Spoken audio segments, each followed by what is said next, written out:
তোমার আকুতি শুনে ইচ্ছে তো হয় ফিরে যায় আবার তোমার কাছে, আবারও অধিকার দেখায় তোমার ওপর। যে আঘাতগুলো দিয়েছো আমাকে সব ভুলে যায়, ইচ্ছে তো হয় আবার তোমাকে ভালোবাসি। যেদিন ছেড়ে গেলে গালির চড় বসিয়ে বলেছিলে আর কোনোদিন আমার সামনে আসবি না, ভালোবাসলে আর বিরক্ত করবি না। আমি আর বিরক্ত করিনি। প্রতারিত হয়ে তুমি ঠিকই ফিরে এলে আমার কাছে।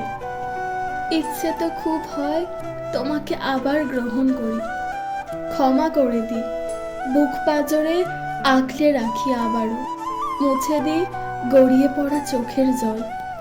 আমি ভয় পাই তোমার অবহেলার ভয়, তোমার বদলে যাওয়ার ভয়, তোমার সেই বিশ্বাসঘাতকতার ভয়। তাই তো আমার আর ফেরা হলো না তোমার কাছে। জানো তো, বেঈমানরা ক্ষণে ক্ষণে বদলে যেতে পারে।